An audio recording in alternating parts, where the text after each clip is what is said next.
Welcome back to the deep dive. Today, we are taking, well, maybe not a scalpel, but definitely a deep look into some really profound theological claims. Yeah, we've got a set of sources here, mainly from apocalyptic and epistolary scripture, very concentrated stuff. Exactly. And it all centers on this idea of the Son's, well, his dual nature and his supreme authority. We're moving beyond just history here. This is about unpacking the divine attributes, the idea that he, according to these texts, literally shares the main seat of power in the universe. It really is a deep dive into co-regency. That's the core concept. Our mission, if you will, is to synthesize these pretty intense scriptural passages. We want to understand that foundational claim, the Son sitting on the Father's throne, Right. receiving identical worship, possessing attributes, things like, unapproachable immortality, which seemed reserved only for God the Father before. Yeah, that requires some careful work, doesn't it? Theological precision, like you said. It does. We need to be like detectives, really tracing the specific connections the texts themselves make across Revelation, 1 Timothy, Isaiah, and so on. And what strikes me right away looking at these sources is how direct they are. There's no real hedging. No, they're quite bold. The core idea presented is that the Son isn't just, a high-ranking angel or even just a king in the usual sense. He's positioned as the second Godhead, inheriting, embodying the Father's own identity and rule. And the texts frame this whole thing as the way the previously invisible God finally becomes visible, accessible to creation. That's the bridge, isn't it? It is. It's like the ultimate interface challenge. If God the Father is inherently dwelling in this light, no creature can even approach or see, well, how does creation interact with its creator? Yeah, how does that work? The answer given here is through the Son. He takes on this co-regency, acts as the visible manifestation of that absolute divine power. And that changes everything. It dramatically changes the requirements for worship, for judgment, and ultimately, as we'll see, for our own destiny. Okay, so let's unpack this. Where did the sources really start building this picture of the exalted Son that seems to begin with these really powerful visuals? Yes, the description of his appearance. Right, from Revelation 1. And this imagery, it's not just meant to be like aesthetically pleasing. It feels designed to project supreme, almost terrifying authority. It absolutely is. It's the visual signature of dominion. Every single detail is packed with historical, religious meaning. The goal seems to be ensuring that anyone encountering this vision immediately recognizes this figure as having status far beyond any earthly ruler. Okay, here's where it gets really interesting, as you said. Let's start with the clothes, the attire described in Revelation 1. The scene. He's clothed in a robe reaching down to the feet, and he's wearing a golden sash around his chest. Why focus on these details? Well, that robe reaching the feet, it immediately signals high office. It's often translated as a long garment, the kind historically worn by high priests, sometimes kings. It symbolizes dignity, purity, official function. It sets him apart from, everyday life and places him in this ceremonial, permanent role. Okay, so priestly and royal vibes. Exactly. And the golden sash around the chest, that elevates it even more. Sashes worn high like that in Roman or Hellenistic times often indicated supreme authority, maybe even military command. Ah, interesting. So put them together, and the garments declare this dual status, priestly mediating and kingly ruling. It's a statement of permanent, supreme office, an office that can't be revoked. Got it. But then the description shifts pretty quickly in verse 14 from formal wear to something much more fundamental, his eternal nature. This is where that theological shortcut seems to happen. Yeah. His hair and head are described as white, like white wool, white as snow. Yes. And the sources really dig into this, don't they? Because they explicitly link this to the Ancient of Days in Daniel chapter 7. That parallel is absolutely the hinge for this part of the argument. It's critical. If the goal is to confirm co-eternality, to show he shares the Father's essence, what do? You use the Father's own defining visual features. In Daniel 7, when the prophet sees the ultimate sovereign, the Ancient of Days, how is he described? Clothing white as snow, hair like pure wool. Okay. It's the visual shorthand for eternal, uncreated age and absolute purity. So, when the Son appears in Revelation with the exact same snowy white hair and head, the analysis in our sources says this is a definitive claim, an undeniable claim to divine parity. he visibly looks like the Father in terms of timelessness. Precisely. It's presented as a kind of legal visual declaration, it says. The Son existed alongside the Father from the very beginning, shares that original eternal essence. Without this shared visual ID, the later claims about sharing the throne in worship might seem less grounded. Oh, yeah. This specific image serves as like the cosmic identification card, confirming his supreme status, his co-eternality. It's meant for instant recognition of divinity across the cosmos. Wow. Okay, so that establishes his eternal identity visually. Let's look at the attributes that follow. We move from identity to function, right? Specifically judgment. His eyes are described as a flame of fire. That's intense. It's a really potent symbol. Fire in Scripture often connects to testing, purification, but also divine wrath. So when his eyes are like fire, it signifies this penetrating omniscience, an imminent judgment. It's a gaze that sees through everything, all the superficial stuff, deception, hidden motives. Nothing's hidden. Exactly. No place in creation, no secret corner of any heart is hidden from the one holding this authority. These eyes don't just see, they burn with the power of revelation and truth itself. And then there's the physical foundation, his feet. They're like polished bronze or brass refined in a furnace. This seems to be about more than just looks. Stability, maybe? Absolutely. It speaks volumes about the unyielding, durable nature of his rule. Right. Think about bronze or brass refined in a furnace. It's been through extreme heat, emerged, purified, gleaming, incredibly strong. Right. Tested and proven. And feet represent where authority stands, where it rests its foundation. So if his feet are made of this purified, enduring metal, it symbolizes the firm, unshakable basis of his dominion. And also the absolute purity and reliability of his judgment when it comes. His footing is eternal. His stand is final. That's a strong image. Contrast that immovable strength, though, with the description of his voice. It's described as sounding like the sound of many waters. That's more intangible power. Totally. Imagine standing beside, I don't know, Niagara Falls? Or hearing the full roar of the ocean crashing down. Yeah, overwhelming. It's an overwhelming, unstoppable sound. A voice of such majesty, it simply cannot be ignored or resisted. This isn't a human voice straining to be heard. It's presented as a primal sound, speaking with the authority of the universe's fundamental forces. When the sun speaks, the idea is that the whole created order vibrates in recognition. Okay, and finally in verse 16, we get these tools of power. He holds 7 stars in his right hand, and out of his mouth comes a sharp two-edged sword. Let's take the stars first. The right hand. The right hand is consistently the hand of power, of delegation, of action, of execution in these contexts. Okay. So, holding the 7 stars, which are often interpreted symbolically as the angels or messengers of the 7 churches mentioned later in Revelation, it signifies that all church authority, all stewardship, rests entirely within his personal control. He's the ultimate head of the church, holding its messengers and its destiny in his hand, literally. And the sword coming out of his mouth. That's a very striking image. Yeah. Visceral yet abstract somehow. It really is. It's the ultimate statement of judicial power, I think. The two-edged sword is the instrument for separation, for judgment, for execution. Right. When it comes from his mouth, it signifies that the absolute decisive power lies in his spoken word. His decree is the sword. He doesn't need physical force to impose his will. His very speech judges, separates truth from lies, and executes divine purpose. It's presented as the definitive weapon of spiritual and cosmic authority. Wow. Okay, so putting it all together, the final touch on this incredible visual, his face shines like the sun in its full strength. That's not a gentle light, is it? That sounds unbearable. Exactly. It's an overwhelming radiance. It signifies unparalleled glory and revelation. It's like the light of creation itself, but intensified to the absolute maximum. If the Ancient of Days description gave us the visual proof of his eternal past, this solar radiance gives us the proof of his present ruling glory. The implication is clear. You cannot look directly upon this figure without being totally overwhelmed by the manifest power of the divine. So it confirms his identity as the source of light, life, ultimate truth. Right. The sources are emphatic. He has taken on the visible identity of the Father, confirming that co-eternality and shared essence. That is a staggering synthesis of imagery. Okay, so his appearance confirms his co-eternality. But let's dig into the foundational nature that allowed him to make that shift from being part of the invisible Godhead to this visible, exalted man. This brings us to that crucial discussion of the Son as the second Godhead, and specifically the tension around his original nature. Yes, we absolutely have to establish his original status pre-incarnation to really grasp the sheer magnitude of that visual revelation we just walked through. The sources lean heavily on 1 Timothy chapter 6, verses 14 to 16 to define the ultimate uncreated Godhead.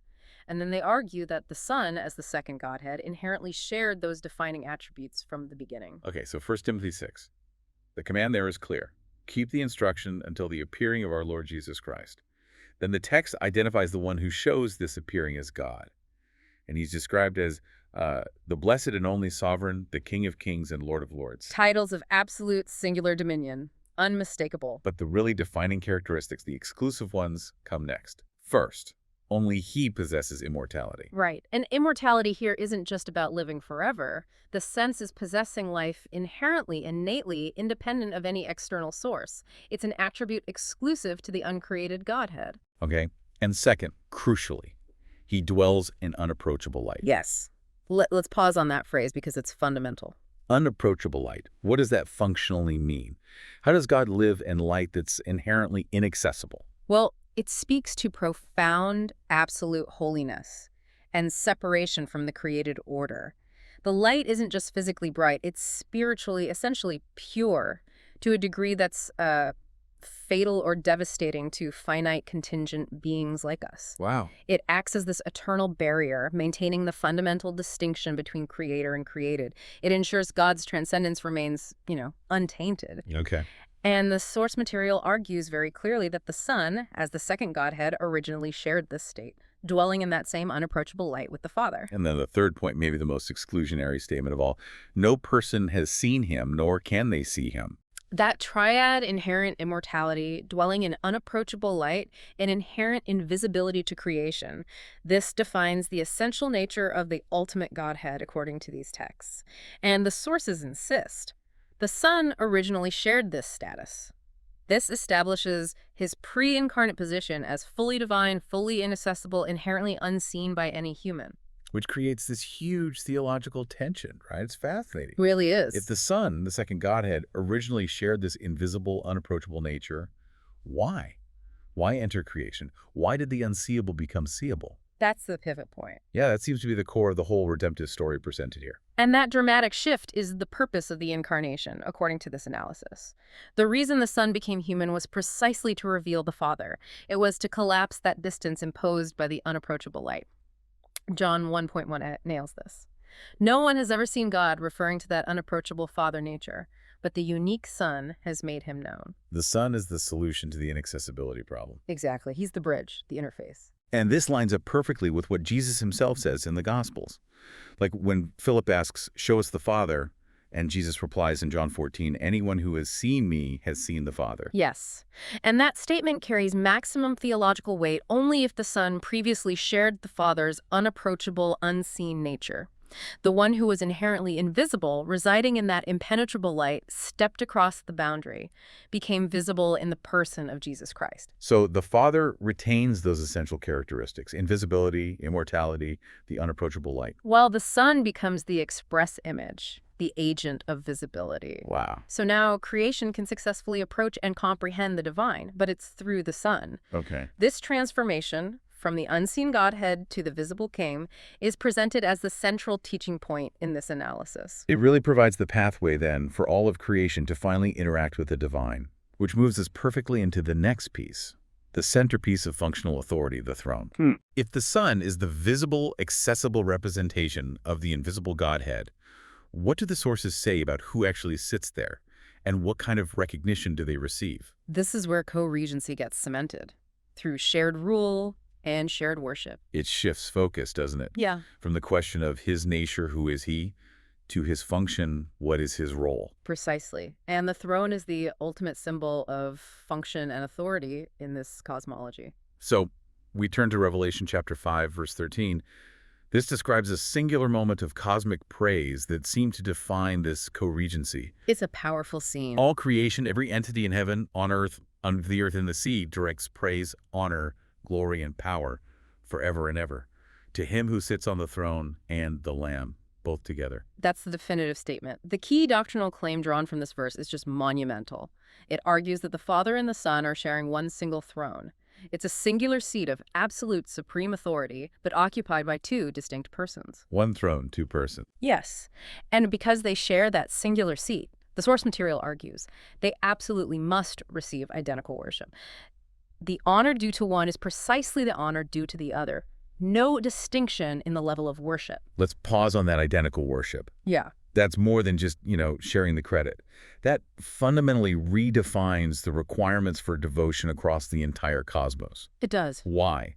Why must the worship be identical? What's the theological compulsion for giving that level of honor specifically to the Son? Well, the source material connects this directly to the mandate of authority transfer. First, the book of Hebrews confirms the command. All of God's angels must worship the firstborn Son. That sets the cosmic precedent. Okay, so the angels have to. But the functional justification, the why behind it for everyone else, is laid out very clearly in John chapter 5, verse 22. The Father has entrusted the entirety of judgment to the Son. Judgment again.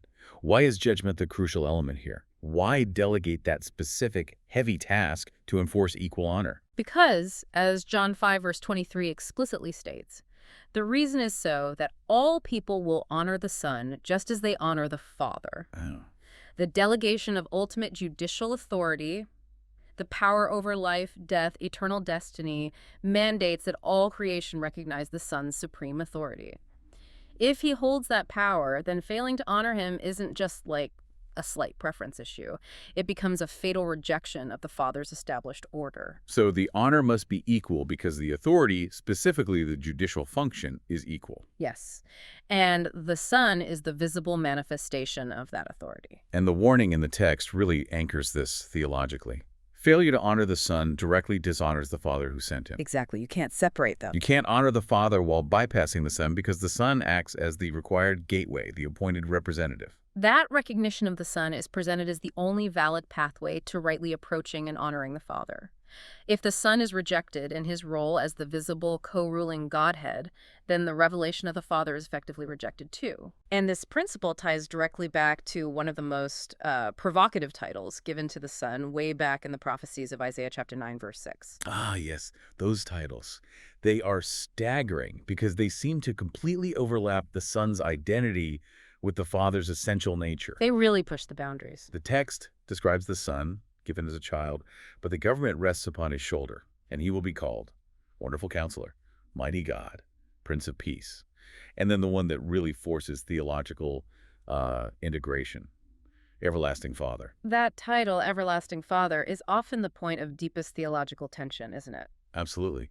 How can the Son be called the Father? But the source material we're looking at is quite direct in its interpretation here. It interprets this title to mean that the Son is the Father manifested to the created order, that he embodies the Father's attributes, his eternality, his power, his sovereign care, and makes them comprehensible and accessible to creation. While still maintaining his distinct personhood as the Son. Yes, that distinction remains crucial. But he functions as the visible representation of the Father's eternal nature. Okay, so let's recap this section.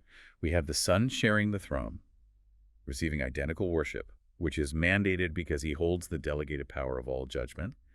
And he even bears the title Everlasting Father because he reveals the Father's eternal nature to creation. The whole argument builds this seamless case for co-equality and, importantly, functional unity. Yeah, functional unity feels right. The Son isn't just presented as, an understudy waiting in the wings. He's the active agent through whom the Father's rule is executed, and therefore creatures can only successfully render worship to the Father by rendering that identical worship to the Son. He becomes the necessary focus point for divine honor, the channel for both God's revelation to us and our adoration back to God. Okay, so we've established his divine nature, the shared throne, the necessity of identical worship. Now we need to look at the scope of his dominion. Right, how far does this authority actually extend? The sources argue it's not just like a partial rule within the cosmic hierarchy. It's presented as absolute universal inheritance. This is our fifth major point. Yeah, if the Father has committed all judgment and established this co-regency, then logically the Son must inherit the entire domain over which he judges and rules. It follows. Okay. And the sources use Ephesians chapter 1, verses 20 to 22, to really paint the picture of this comprehensive inheritance. Right. Ephesians 1 says, the power that raised Christ from the dead also seated him at the Father's right hand in the heavenly places. That location, the right hand, already screams supreme honor and position. Absolutely, the seat of power. But then the scope is laid out, defining the boundaries or lack thereof of his exaltation. He is seated far above all rule and authority, power and dominion, and every name that is invoked, not only in this present age, but also in the one to come. That sequence there, rule, authority, power, dominion, name, it's presented as an exhaustive list. It covers every single category of governing power, whether it's spiritual or earthly, known or unknown. Total coverage. Total coverage. And being exalted far above them means his authority isn't just higher, it's absolute, unqualified. It transcends every structural limit that currently exists or ever will exist in the future age. It's a complete authority mandate across all time and all structures. And the practical result of this absolute exaltation, verse 22 says, God subjected all things under his feet and appointed him to be head over everything for the church. That's the theological bottom line of his resurrection and ascension, according to this analysis. The conclusion drawn is stark. The Son has inherited the entirety of the created order. Everything. Everything that falls under the Father's ultimate domain has now been entrusted to the Son. It solidifies his status as the universal sovereign. Every molecule, every angel, every political structure, it all falls under his ultimate jurisdiction. This inheritance isn't just about cosmic power, though, is it? It seems deeply connected to identity, which brings us to maybe the peak of this section. The name above all names, Philippians 2. Yes, Philippians 2, verses 9 through 11. After his obedience, even to death on a cross, God exalted him to the highest place and gave him the name that is above every name. Now, theologically, people sometimes debate what that name specifically is. Is it Lord? Is it Jesus? Something else? Right, there are different interpretations out there. However, the specific source material we're focused on today makes a very bold, very definitive claim. And it's arguably the most radical part of this whole transfer of authority narrative. Okay, what's the claim? The source's specific assertion is that this name above every name is explicitly identified as the Father's name. Wow, not just a name, but the name. Precisely. The Son inherits the Father's own name, and because he inherits the name, he sits on the Father's throne, holding the Father's essence in full view of creation. That is a critical point for understanding this idea of co-regency, isn't it? Absolutely crucial, Yeah. because in that ancient Near Eastern context and throughout Scripture, a name isn't just a label. It represents the very essence, the authority, the legal ownership associated with the person. Right, like power of attorney almost. In a way, but even deeper. To inherit the Father's name is interpreted here as inheriting the Father's essential being and authority in its totality. It makes the Son the fully qualified, legitimate ruler over all existence. It's like the ultimate legal document proving his shared identity with the Godhead. And the consequence of him receiving this ultimate name, this ultimate inheritance. Absolute universal submission, Philippians continues, that at the name of Jesus, every knee should bow in heaven, on earth, under the earth. No exceptions. No corner of creation, visible or invisible, is exempt from this mandated deference. And it's not just passive submission. It has to be vocal, intentional. Every tongue must acknowledge or confess that Jesus Christ is Lord. Okay. And here's the final piece that closes the loop. This universal confession, this submission rendered to the Son, who now bears the Father's supreme name, ultimately results in glory going back to God the Father. Ah, so it completes the circuit. Exactly. The Father initiates the exaltation and transfer of authority, the Son receives it, and the name, creation, responds in submission to the Son, and the glory flows back to the Father. The system is presented as perfectly unified, perfectly glorifying God. Okay, so we've established this absolute kingship, this universal inheritance, the power of the name. But we have to remember the context of the Son's identity in Revelation particularly. He's not just the king, he's also the Lamb. Mm-hmm. The texts seem to offer a really profound balance here. It's not just about intense, raw power.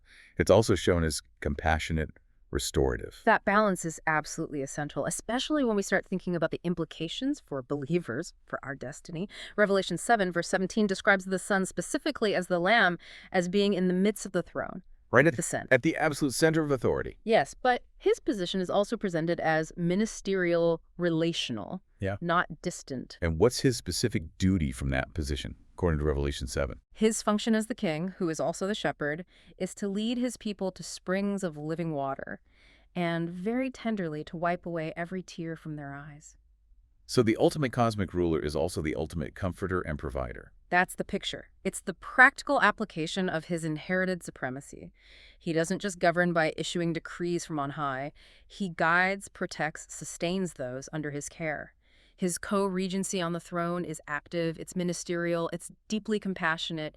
It ensures that His immense power and identity are perpetually linked to the comfort and eternal well-being of the redeemed. He's the eternal shepherd who also happens to hold the universal scepter. That's quite a picture. This deep dive has really woven together some incredibly complex threads, from the visible proof of co-eternality in his appearance to the invisible, unapproachable nature he originally shared as the second Godhead, Right. culminating in this functional transfer of the Father's own name in absolute authority. We've essentially traced the narrative arc of the Son's exaltation as presented in these specific sources. Yeah. So let's try to synthesize this now. What are the main takeaways that you, the listener, can really hold on to from this exploration? Good idea. Let's boil it down to maybe 3 central points drawn directly from our analysis today. Okay. First key takeaway for me is the Son is the invisible, immortal Godhead made visible. Yes. He exchanged that state of dwelling in unapproachable light for a visible, knowable presence. He acts as the perfect manifestation, the express image of the Ancient of Days. And that shift from inherent invisibility to visibility is the foundation for creation being able to approach God at all. Absolutely fundamental. Okay, second key takeaway. He shares the Father's throne and receives identical universal worship. Right. And this arrangement isn't presented as optional. It's mandated for the created order, largely because the Father has delegated all judgment to the Son. So refusing the Son that identical honor isn't just disrespecting the Son. It's effectively rejecting the Father's own established universal sovereignty. They are functionally inseparable in terms of the honor due. Got it. And Third, he possesses the Father's name, the name above all names, and through that, inherited supreme authority over all creation. He's exalted far above every conceivable rule, dominion, or authority, making his rule absolute, eternal, and total, covering all ages, all spheres of existence. invisible God made visible, shared throne with identical worship, and possessing the Father's name with supreme authority. Those are powerful points. They are. But perhaps the most profound realization these sources push us towards is the direct link they make between the Son's achieved authority and the ultimate destiny promised to the believer. How so? The Son's achievement sitting on the Father's throne isn't just presented as an endpoint for him. It's positioned as the actual blueprint for humanity's final shared glory. You're talking about that promise in Revelation 3.21. Exactly. It's an astonishing promise that directly connects the Son's victory to the believer's potential future. The Son promises that the one who conquers, the one who overcomes, will be granted the right to sit with him on his throne. Wow. Just as he himself conquered and sat down with his Father on the Father's throne. That really elevates the whole discussion, doesn't it? It shifts it from abstract theology about divine mechanics to something intensely personal and relevant for the listener. It has to. The Son's ascension, which included inheriting all rule and the supreme name, isn't just history. It establishes the template, the possibility for shared glory and even shared authority. His co-regency becomes a preparatory step for this ultimate privilege extended to those who follow him. So let's bring it home. What does all of this mean for you, the listener, pondering these things? So, We've seen the Son sits on the Father's throne, a position of absolute, inherited authority bearing the Father's name. The final provocative thought we want to leave you with today is this. If the Son's triumphant rule is indeed the blueprint for the believer's future glory, what aspect of his supreme authority must you personally grapple with and accept? yeah, think about it. Is it his absolute right to judge, his possession of the Father's ultimate name and identity, his move from invisibility to visibility? Which part of that reality needs to resonate with you, perhaps change how you see things, in order to fully grasp the sheer weight and wonder of that promise, the promise of eventually sitting alongside him on his throne? Ponder how those specific elements of the Son's co-regency, his power to judge, but also his tenderness to comfort, his inheritance of the name, how might those translate into the kind of character, the kind of perspective, maybe even the kind of delegated authority required for you to share in that final triumphant seat of power someday? That's definitely something to mull over, a subject that warrants perhaps its own deep dive later on. Indeed. Absolutely. Well, thank you for joining us for this deep dive. We hope it gave you plenty to think about. Thanks for listening. We'll see you next time.